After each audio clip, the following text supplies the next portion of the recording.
teman-teman, selamat datang di podcast Dede Manis, Desas-desus Manusia Sinis. Pada proyek profil penguatan Pancasila kali ini, tentu kita harus menyambutnya dengan rasa penuh semangat dan antusiasme yang sangat tinggi. Bersama saya Bintang Kusrian, namun saya tidak sendiri di sini. Saya ditemani oleh suatu narasumber yang terpercaya, yaitu Kak Aryo Bimo. Halo Bintang, salam kenal. Halo Kak Aryo Bimo, salam kenal. Ya, halo. Di sini kita akan membahas beberapa topik mengenai apa itu pemilu, dimulai dari pengertian pemilu itu sendiri, seluk-beluk di baliknya, hingga apa sih yang kita sebagai generasi muda itu belum tahu, teman-teman. Nah, di sini kita akan bahas bareng-bareng nih, dimulai dari pemilu. Kalau menurut aku sendiri sih, pemilu itu merupakan suatu pemilihan pemimpin tingkat kota, kabupaten, provinsi, hingga ke suatu negara. Kalau menurut Karya Bimo, bagaimana Kak? Menurut saya pribadi ya, kalau dari yang Bintang tadi jelaskan bahwa pemilu itu memang sebenarnya nggak sepenuhnya salah sih tentang pemilihan kepada caleg ya, mungkin kita sebutnya. Mungkin aku coba mau tambahan ya terkait dengan pemilu itu tadi, bahwa pemilu itu memang sebuah kegiatan yang sifatnya kompleks Bintang gitu. Jadi kalau dari saya pribadi itu menganggapnya bahwa pemilu itu adalah sebuah kegiatan di mana kita memilah dari berbagai macam caleg gitu, yang paling menurut kita itu terasa paling terbaik lah, itu yang mana gitu kan. Kita bisa ngelihat nih mungkin dari faktor A. Yang pertama itu latar belakangnya. Nah, kita sebagai generasi muda kan tentunya juga nggak mau dong kayak dibohongin gitu kan, kira-kira kita mau yang calegnya nih yang bagus gitu buat memimpin Indonesia ke depannya nih.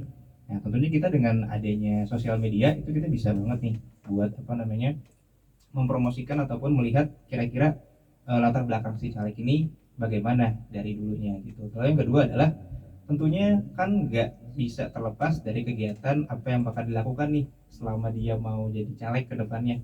Sama kayak kalian mungkin atau teman-teman nantinya ketika mau mencalonkan diri sebagai ketua OSIS atau mungkin jadi anggota-anggota di OSIS gitu kan, pastinya ada sebuah yang namanya visi-misi gitu kan. Nah, itu yang harus diperhatikan sama teman-teman ketika mungkin mau mencari calon legislatif nih.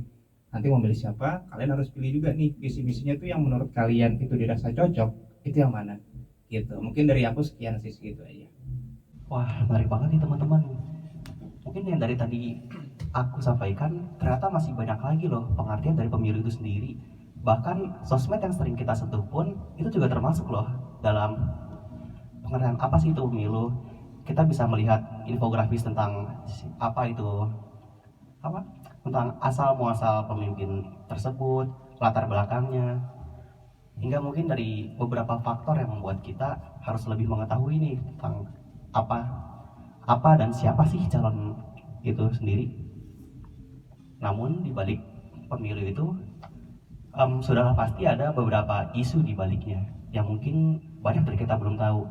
Salah satunya adalah black campaign. Black campaign ataupun kampanye gelap. Menurut saya kampanye gelap itu adalah sebuah rasa tidak suka terhadap pasangan rivalnya. Contohnya adalah ia membawa kekurangan status sosial dari lawannya itu untuk menjadikan kekuatannya dia, serta dia membuat suatu propaganda yang membuat nama rivalnya itu jadi jelek, sehingga dia akan merebut semua kepercayaan masyarakat dan memenangkan pemilu itu sendiri dengan cara yang sangat tidak baik. Kalau menurut Kak Bimo gimana nih? Well, oke. Menurut aku ya soal black campaign, mungkin aku coba luruskan dulu terkait dengan black campaign juga dengan kampanye negatif nih teman-teman. Jadi di black campaign itu sebenarnya oknum yang melakukan black campaign itu ditujukan memang serius ingin menjatuhkan pihak lawan dengan menyebarkan hoax gitu. Jadi kalau untuk kampanye negatif itu untuk menjatuhkan lawan juga pastinya, cuman dia fokusnya kepada kekurangan lawan itu sendiri yang memang udah jadi fakta nih gitu. Nah, tadi kan kamu sempat bilang bahwa memang black campaign itu sifatnya untuk menjatuhkan lawan. Well, iya benar, 100% itu benar. Jadi menurut aku pribadi, black campaign ini sebuah aksi kriminalitas yang memang seharusnya nggak bisa dimaafkan nih gitu. Karena tentunya moralitas terus juga elektabilitas dari lawan politiknya pun juga akan terpengaruh nih gitu. Jadinya ini memang sudah sepatutnya dihilangkanlah dari kebudayaan politik di Indonesia memang menjelang tahun-tahun politik seperti ini. Seperti itu. menarik teman-teman. Jadi mungkin banyak penjelasan yang lebih luas lagi mengenai apa sih itu black campaign, dan bukan sekedar rasa tidak suka saja. Mungkin jika rasa tidak suka mungkin bisa dibilang sedikit sudah pasti daripada calon itu sendiri. Namun ternyata ada loh oknum-oknumnya itu yang mungkin pada pemimpinnya saja belum tahu paslonnya, tetapi oknum-oknumnya sudah ada. Nah, mungkin di sini kita punya beberapa pertanyaan nih Kak tentang yang menyangkutkan tentang pemilu dan black campaign. Oke, boleh boleh. Apa nih pertanyaannya nih? Black campaign kita punya beberapa pertanyaan. Salah satunya pertamanya adalah, menurut kakak kampanye yang paling ideal itu apa? Oke, kalau kita berbicara tentang ideal, tentunya kan sesuatu yang memang dikatakan mutlak atau pasti atau mendekati garis sempurna lah. Nah, kalau kita gabungkan dengan kampanye ideal sendiri, memang sebuah kampanye atau kegiatan promosi lah yang sifatnya itu sempurna. Dalam artian kata, di sini sempurna itu memang semuanya itu tidak ada kecurangan, tidak ada yang namanya hal negatif. Nah, kalau kita melihat juga sebuah kampanye secara umum ya, itu kampanye bisa dibagi dua juga sih. Kampanye memang sifatnya itu untuk mempromosikan dari calon legislatif, atau kampanye yang sifatnya itu mempromosikan sebuah produk gitu. Nah, karena kita lagi bahas seputar politik, tentunya kan buat calon legislatif nih. Untuk dari calon legislatif sendiri, dari kampanye ideal menurut aku pribadi adalah sebuah kampanye yang tidak saling menjatuhkan pihak lawan. Nah, dimana dari kampanye ideal sendiri ini terciptalah sebuah persaingan yang sehat. Jadi bukan dari kegiatan saling sebar hoax, saling sebar fitnah, atau saling sebar yang namanya kecurangan ataupun kekurangan dari masing-masing pribadi calon legislatif nantinya. Nah, jadinya suatu kejadian kampanye ideal ini sebenarnya sih bisa juga dilakukan oleh masyarakat kita. Cuman kan lagi-lagi ada aja nih oknum yang memang suka untuk menjatuhkan sebuah pihak lawan dengan keuntungan supaya elektabilitas yang didukung ini naik gitu. Kira-kira seperti itu mungkin jawabannya Bintang. Begitu, menarik banget nih. Dari yang tadi kita bahas tentang black campaign tuh, itu kan berkaitan banget nih sama yang namanya saling serang gitu. Mungkin ada satu pihak yang terlihat lemah dengan karena adanya black campaign itu sendiri, dengan propaganda yang sudah dimainkan. Namun dengan adanya kampanye ideal itu, kita mengetahui nih, sebaiknya kita tidak boleh menyangkut pautkan politik dengan rasa tidak suka kita, ya Kak? Oke, boleh silakan. Apakah kakak tahu black campaign? Jika iya, apakah kakak pernah terlibat dalam black campaign itu sendiri? Iya, mungkin kita coba bahas terkait dengan black campaign ya. Tadi yang seperti udah saya bilang juga di awal bahwa black campaign itu memang tindakan yang keji, tindakan yang jahat dan tidak dibenarkan secara moral manapun gitu di seluruh dunia. Jadi menurut saya pribadi, black campaign itu adalah sebuah tindakan yang berusaha untuk menjatuhkan pihak lawan oleh oknum tertentu nih. Nah, faktor mungkin juga orang melakukan black campaign banyak sebenarnya sih Bintang. Jadi kayak dari faktor ekonomi itu bisa, itu paling pertama biasanya faktor ekonomi. Jadi ada nih istilahnya oknum X membagikan sumbangan uang BLT, bantuan langsung tunai. Nah, tapi bantuan langsung tunai ini tidak diberikan ujuk-ujuk secara sukarela. Jadi memang Iya, harus memilih paslonnya itu dulu. Betul, jadi harus ada janji nanti pilih saya ya gitu, nanti dapat nih sekian uangnya gitu. Wah, itu aku mungkin sering kali terdengar gitu ya. Mungkin pernah dengar yang dulu tetangga pernah bilang kayak, saya habis coblos paslon nomor sekian, saya dapat uang 200.000 loh, ibu juga gimana?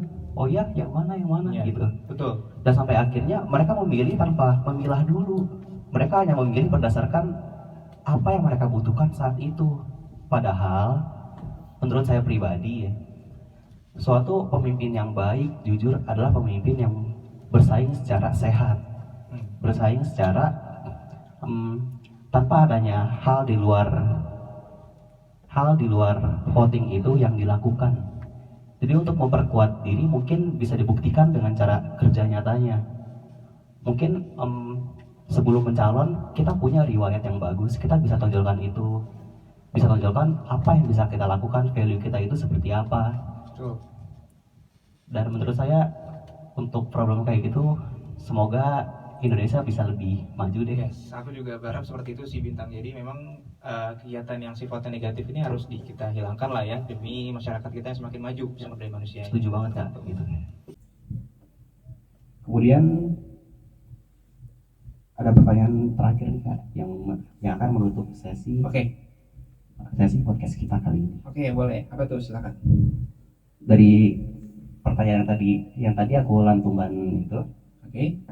Kira-kira apa sih solusi untuk menyelesaikan permasalahan seperti Black Campaign ini? Oke, ya mungkin aku jawab dengan lebih detail kali ya terkait dengan masalah Black Campaign ini, bagaimana penanganannya. Yang pertama, kalian mungkin untuk generasi muda ya, teman-teman kita juga kan generasi milenial, Gen Z juga, tentunya aku yakin banget kalian udah pasti melek sama internet. Kalian udah sering banget browsing, biasanya kan yang sering menyebar Black Campaign adalah Twitter ataupun Instagram.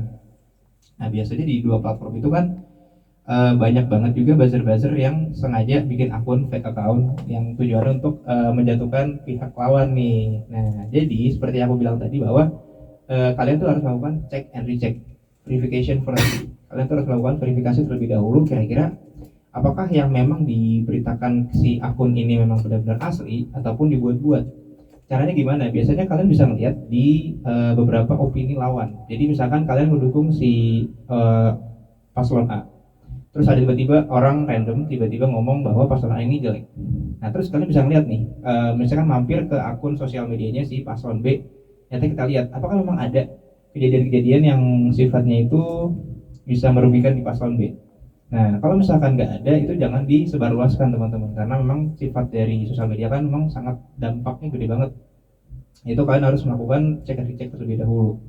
Terus yang terakhir mungkin menurut aku adalah melakukan verifikasi dari isi tulisan dan juga latar belakang si paslon tersebut. Karena kan sosial media juga lagi-lagi udah banyak banget beberapa kali menyebutkan bahwa ini bukan dari kami gitu, misalkan ini bukan dari tulisan kami nih, ini dibuat-buat dengan atas nama kami. Nah itu kalian juga bisa cek dulu nih terlebih dahulu, kayak misalkan dari Twitternya si A, apakah memang benar atau mungkin ini hanya seorang akun yang sengaja ngebuat dengan nama instansi tersebut. Nah kira-kira seperti itu. Jadi memang harus memainkan dari pikiran kritis kalian teman-teman. Oh begitu ya Kak. Jadi tuh dari sekian banyaknya berita yang kita terima gitu, kita harus menanggapinya dengan cara lebih menyaring informasi yang kita dapat. Tuh. Kira-kira itu valid gak sih? Dan dari akunnya tuh kira-kira mencurigakan gak sih? Nah, soalnya mungkin buzzer-buzzer gitu kerap kali meresahkan di betul. di lingkungan sosial media gitu ya. Banyak sekali hoax yang disebarluaskan, mungkin dari berita sesimpel kegiatan sehari-hari mungkin hingga yang paling buruk itu Black Campaign. Dan aku setuju banget kalau kita harus lebih pintar bersosial media. Betul. Jadi kita ketika melihat nih postingan itu udah walaupun kita sedikit percaya, kita harus cari lagi nih ke pusatnya tersebut nih. Valid gak sih beritanya gitu? Cari di internet misalkan kayak dari cekfakta.id gitu. Kita bisa mengetahui nih berita ini beneran asli atau hanya buat-buatan seorang re-uploader saja. Begitu ya Kak. Jadi banyak sekali nih saya dapat dari Kakak nih. Terima kasih banget Kakak dari kesempatan hari ini. Menutup sesi kali ini mungkin bisa disimpulkan bahwa dari Black Campaign tersebut, dari berbagai masalah yang ditimbulkan mulai dari sosial media dan hingga ke cara kita menyelesaikannya. Cara menyelesaikannya itu bisa beragam teman-teman, bisa mulai dari diri kita sendiri, yaitu dengan cara tidak mudah termakan berita hoax, dan hingga ke kita bisa memberitahu mungkin ke teman-teman kita bahwa jangan mudah percaya terhadap beberapa berita yang mungkin sumbernya masih sedikit mencurigakan atau tidak pasti begitu.